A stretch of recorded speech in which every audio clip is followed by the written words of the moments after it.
Hi friends, எல்லாருக்கும் வணக்கம் and welcome back to our channel. இன்னைக்கு வீடியோல என்னோட வீக்லி மீல் பிளானிங் and அதோட கிச்சன் டைம் சேவிங் டிப்ஸும் ஷேர் பண்ணியிருக்கேன். கண்டிப்பா இந்த வீடியோ உங்களுக்கு யூஸ்ஃபுல்லா இருக்கும். 1 வீக்கு தேவையான எல்லா ப்ரிப்பரேஷனும் நான் வீக்கெண்ட்லயே ஃபினிஷ் பண்ணிடுவேன். ஸோ எனக்கு வீக் டேஸில் சமைக்கும்போது எனக்கு கொஞ்சம் டென்ஷன் இல்லாமல் ஈஸியாக இருக்கும்.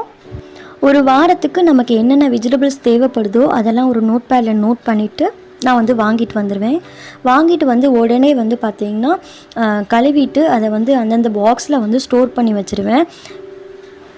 வீக்கெண்டில் நம்ம ப்ரிப்ரேஷன் பண்ணுறோம் அப்படின்னா கண்டிப்பாக ஒரு 2 hours நம்ம டைம் ஸ்பெண்ட் பண்ணி தான் ஆகணும்.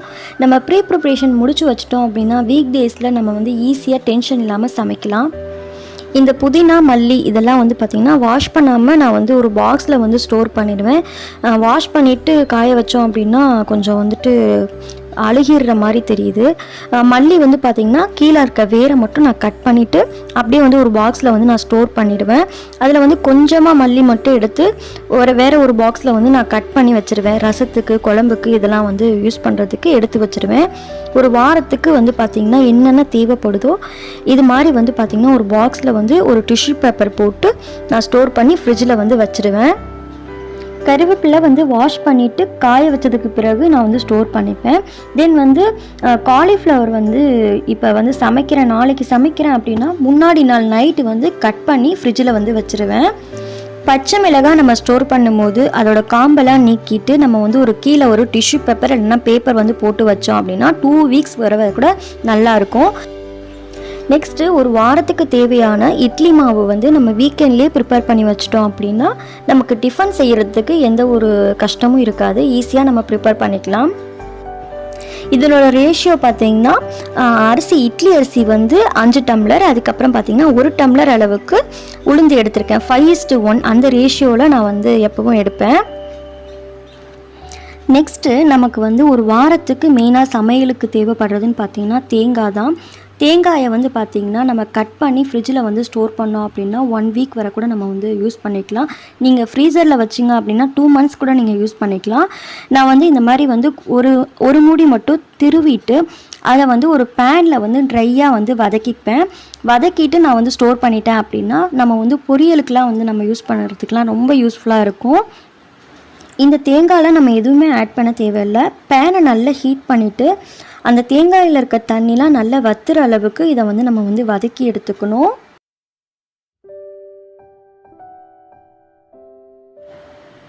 வீக்லி 1 day நான் பன்னீரில் ஒரு ரெசிபி பண்ணுவேன். அதனால் வீட்லேயே நான் பன்னீர் ரெடி பண்ணி வச்சுப்பேன். வீக்கெண்டில் பன்னீர் எப்படி பண்ணுறதுங்கிற வீடியோவும் நான் ஆல்ரெடி போஸ்ட் பண்ணியிருக்கேன். டிஸ்கிரிப்ஷனில் லிங்க் கொடுக்குறேன், செக் அவுட் பண்ணி பாருங்கள். இப்போ இந்த தேங்காய் ரெடி ஆகிடுச்சு. இதை நம்ம ஒரு கண்டெய்னரில் போட்டு நம்ம ஃப்ரிட்ஜில் வச்சுக்கலாம். ஃப்ரீசரில் வைக்கணுங்கிற அவசியம் இல்லை, ஃப்ரிட்ஜ்லேயே நம்ம யூஸ் பண்ணிக்கலாம். 1 week வரை கெட்டு போகாமல் இருக்கும். நம்ம ஈஸியாக பொரியல் பண்ணுறதுக்கெலாம் எடுத்து யூஸ் பண்ணிக்கலாம். நெக்ஸ்ட்டு பார்த்திங்கன்னா 1 week தேவையான தக்காளி ஊறுகாய் செஞ்சிட்ருக்கேன். இது பார்த்திங்கன்னா தொக்கு மாதிரி தான் இருக்கும். ஆனால் நீங்கள் 1 week ஸ்டோர் பண்ணிக்கலாம். 1 monthக்கு கூட நீங்கள் ரெடி பண்ணி வச்சுக்கலாம், கெட்டு போகாது. இதுக்கு பார்த்திங்கன்னா நான் 1 கிலோ அளவுக்கு தக்காளி எடுத்திருக்கேன். அதை நல்லா கழுவிட்டு சின்னதாக கட் பண்ணிக்கலாம். இதை செய்கிறதுக்கு பார்த்திங்கன்னா நல்லெண்ணெய் தான் மெயினாக தேவைப்படும். நிறைய நல்லெண்ணெய் ஆட் பண்ணிக்கோங்க. ஆட் பண்ணிவிட்டு நம்ம கட் பண்ணி வச்சுருக்க தக்காளி இதில் சேர்த்துக்கலாம். இது நல்லா சுருண்டு வரணும். அந்த அளவுக்கு இதை நம்ம வதக்கி எடுத்துக்கணும். தேவையான அளவுக்கு சால்ட் ஆட் பண்ணிவிட்டு நல்லா இந்த தண்ணியெல்லாம் பிரிஞ்சு நல்லா சுருண்டு வர அளவுக்கு நம்ம இதை வதக்கி எடுத்துக்கணும். நீங்கள் கட் பண்ணி சேர்க்கலை அப்படின்னா நீங்கள் மிக்சியில் ஒரு சுத்து அரைச்சிட்டு கூட நீங்கள் சேர்த்துக்கலாம்.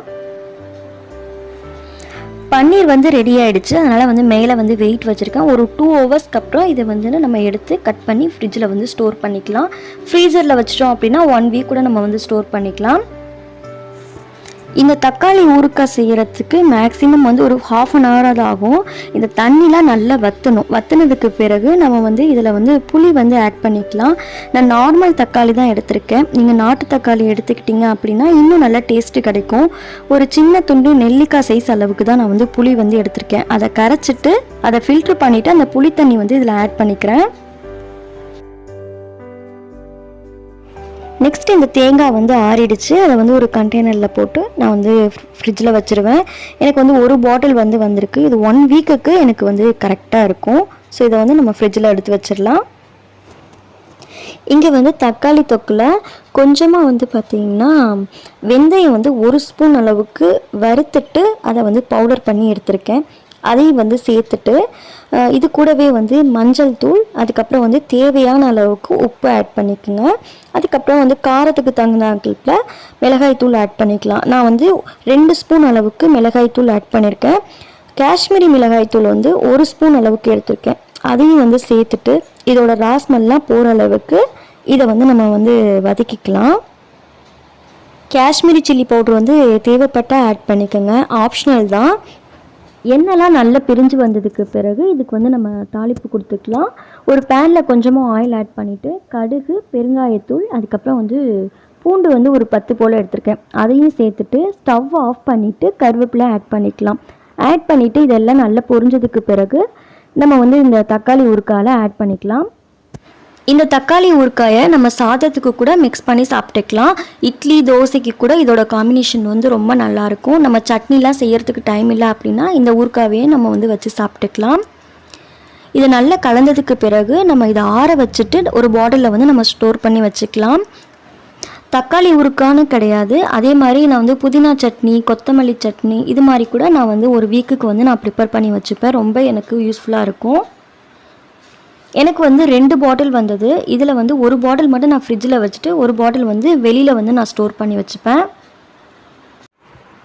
நெக்ஸ்ட்டு வந்து நான் வந்து புளி பேஸ்ட்டு வந்து ரெடி பண்ணுறதுக்காக நான் வந்து புளி வந்து எடுத்து ஊற வச்சுருக்கேன். நம்ம வந்து பச்சை தண்ணியில் தான் ஊற வச்சுருக்கேன், ஹாட் வாட்டர்லாம் ஊற வைக்கல. ஒரு 1/2 hour நல்லா ஊறினதுக்கு பிறகு அதை நல்லா கரைச்சிட்டு அதை வந்து நம்ம ஃபில்ட்ரு பண்ணி எடுத்துக்கணும். அதில் வந்து பார்த்திங்கன்னா மண், அதுக்கப்புறம் அந்த தோல்லாம் இருக்கும். ஸோ அதை நல்லா ஃபில்ட்ரு பண்ணி எடுத்துக்கணும். தேவையான அளவுக்கு நீங்கள் வந்து தண்ணிலாம் ஆட் பண்ணிவிட்டு ஃபில்ட்ரு பண்ணி எடுத்துக்கோங்க. இந்த புளி தண்ணி வந்து பார்த்திங்கன்னா ஃபில்ட்ரு பண்ணதுக்கப்புறம் தண்ணி மாதிரி தான் இருக்கும். இதை வந்து நம்ம வந்து பேனில் ஆட் பண்ணிவிட்டு நல்லா வந்து கொதிக்க விடணும். இது வந்து நம்ம புளி ரசம்லாம் செய்கிறோம் இல்லையா, அந்த அளவுக்கு வந்து நம்ம பேஸ்ட் மாதிரி நமக்கு வந்து கிடைக்கும். இது வந்து நல்லா ஹை ஃப்ளேமில் வச்சுட்டு நீங்கள் வந்து இதை வந்து நல்லா கொதிக்க விடுங்க. இது கொதித்ததுக்கு பிறகு கொஞ்சம் கொஞ்சமாக வந்து சுண்ட ஆரம்பிக்கும். இது மாதிரி நம்ம பேஸ்ட்டாக ரெடி பண்ணி வச்சுட்டோம் அப்படின்னா நமக்கு ரொம்ப யூஸ்ஃபுல்லாக இருக்கும். பெரிய ஃபேமிலியாக இருக்கீங்க அப்படின்னா நீங்கள் வந்து நிறைய புளி நமக்கு தேவைப்படும். ஒரு 2 பேர் 3 பேர் இருக்க ஃபேமிலிக்கு கொஞ்சமாக வந்து புளி எடுத்து ரசத்துக்கு கரைக்கிறோம், சாம்பாருக்கு கரைக்கிறோம் அப்படின்னா கொஞ்சம் சிரமமாக இருக்கும். ஸோ இந்த மாதிரி புளி பேஸ்ட்டு வந்து நம்ம ரெடி பண்ணி வச்சுட்டோம் அப்படின்னா ஒரு 1/2 ஸ்பூன் வேணும், 1 ஸ்பூன் வேணும் அப்படின்னாலும் நம்ம வந்து சாப்பாட்டுக்கு வந்து ஈஸியாக வந்து ரெடி பண்ணி வச்சுருக்க பேஸ்ட்டை வந்து நம்ம சமையலுக்கு வந்து யூஸ் பண்ணிக்கலாம். இந்த தண்ணிலாம் நல்லா சுண்டினதுக்கு பிறகு இதுக்கு வந்து கொஞ்சமாக வந்து சால்ட் ஆட் பண்ணிவிட்டு ஒரு 1/4 ஸ்பூன் அளவுக்கு மஞ்சள் தூள் இதை ஆட் பண்ணி நல்லா கொதிக்க விடணும். எந்த அளவுக்கு அந்த தண்ணிலாம் சுண்டி வந்திருக்குன்னு பாருங்கள். இப்போ இந்த அளவுக்கு இருந்தால் கரெக்டாக இருக்கும். இதை ஸ்டவ் ஆஃப் பண்ணிவிட்டு ஆறுனதுக்கு பிறகு ஒரு கண்டெய்னரில் ஸ்டோர் பண்ணிக்கலாம். பிளாஸ்டிக் இல்லைனா கிளாஸ் பாட்டிலில் ஸ்டோர் பண்ணி வச்சுக்கோங்க. நீங்கள் நிறைய பேஸ்ட்டு ரெடி பண்ணுறீங்க அப்படின்னா கண்டிப்பாக 2 மாதம் வரை கூட நீங்கள் வந்து யூஸ் பண்ணிக்கலாம், கெட்டு போகாது ஃப்ரிட்ஜில் வச்சுக்கிட்டீங்க அப்படின்னா. நெக்ஸ்ட்டு நம்ம தேங்காய் பொரியலுக்கு யூஸ் பண்ணுற மாதிரி சட்னி பண்ணுறதுக்கு, குருமா பண்ணுறதுக்கெலாம் கூட ரொம்ப யூஸ் பண்ணுவோம். ஸோ தேவையான அளவுக்கு தேங்காவை நீங்கள் இந்த மாதிரி சின்ன சின்னதாக கட் பண்ணிவிட்டு நீங்கள் ஃப்ரீசரில் வந்து ஸ்டோர் பண்ணிக்கலாம். அப்படி இல்லை அப்படின்னா நீங்கள் இந்த மாதிரி மிக்ஸி ஜாரில் ஆட் பண்ணிவிட்டு ஒரு 10 செகண்ட் வந்து சுற்றி விட்டீங்க அப்படின்னா தேங்காய் வந்து உங்களுக்கு துருவின மாதிரி கிடைக்கும். ஸோ அதையும் வந்து நீங்கள் வந்து ஃப்ரீசரில் ஸ்டோர் பண்ணிக்கலாம். தேங்காவை நீங்கள் வந்து ஃப்ரீசரில் ஸ்டோர் பண்ணுறீங்கன்னா நீங்கள் அரைக்கும் போது கொஞ்சமாக வந்து ஹாட் வாட்டர் ஆட் பண்ணிவிட்டு அரைச்சிங்கன்னா அந்த எண்ணெய் பிசுபிசுப்புலாம் இல்லாமல் ஈஸியாக வந்து தேங்காய் வந்து அரைப்பட்டிருக்கும். நீங்கள் இதை வந்து ஃப்ரீசரில் ஸ்டோர் பண்ணுறீங்க அப்படின்னா எடுத்து யூஸ் பண்ணும்போது கொஞ்சம் கட்டியாக இருக்கும். அதனால் நீங்கள் முன்னாடியே வந்து எடுத்து வச்சிட்டிங்க அப்படின்னா சமையல் பண்ணுறதுக்கு ஈஸியாக இருக்கும். ஃபைனலாக இஞ்சி பூண்டு பேஸ்ட்டு தான் அரைக்க போகிறேன். இதுக்கு வந்து இஞ்சி கொஞ்சமாக எடுத்திருக்கேன். அது கூடவே பூண்டு வந்து இஞ்சியை விட கொஞ்சம் ஜாஸ்தியாக இருக்க மாதிரி எடுத்திருக்கேன். இதை சேர்த்துட்டு தண்ணி இதில் எதுவுமே ஆட் பண்ண தேவையில்லை. இது கூடவே வந்து குக்கிங் ஆயில் எடுத்திருக்கேன். நீங்கள் சமையலுக்கு என்ன ஆயில் யூஸ் பண்ணுறீங்களோ அதை வந்து நீங்கள் கொஞ்சமாக சேர்த்துக்கோங்க. அது கூடவே வந்து கொஞ்சமாக மஞ்சள் தூள் சேர்த்துட்டு தண்ணி எதுவுமே ஆட் பண்ணாமல் ஒரு ஸ்மூத்தான பேஸ்ட்டுக்கு இதை வந்து நம்ம அரைச்சி எடுத்துக்கலாம். இந்த இஞ்சி பூண்டு பேஸ்ட்டை நீங்கள் வந்து 1 மந்த் வரை கூட நீங்கள் ஃப்ரீசரில் வச்சு நீங்கள் ஸ்டோர் பண்ணிக்கலாம். நம்ம வந்து ப்ரீ ப்ரிப்ரேஷன் பண்ணி வச்சிட்டோம் அப்படின்னா 1 ஸ்பூன் வேணும் அப்படின்னாலும் நம்ம ஈஸியாக இதிலிருந்து எடுத்து நம்ம சமையலுக்கு யூஸ் பண்ணிக்கலாம்.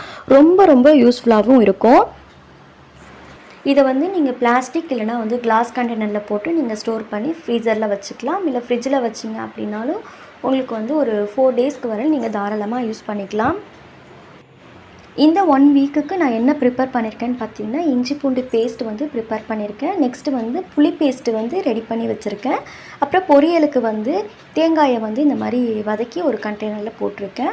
அப்புறம் 2 பாட்டில் வந்து தக்காளி ஊறுகாய் ரெடி பண்ணி வச்சுருக்கேன். இந்த வாரத்துக்கு எனக்கு இது போதுமானதாக இருக்கும். கண்டிப்பாக இந்த வீடியோ உங்களுக்கு யூஸ்ஃபுல்லாக இருக்கும்னு நினைக்கிறேன். வீடியோ பிடிச்சிருந்ததுன்னா வீடியோவுக்கு லைக் கொடுங்க.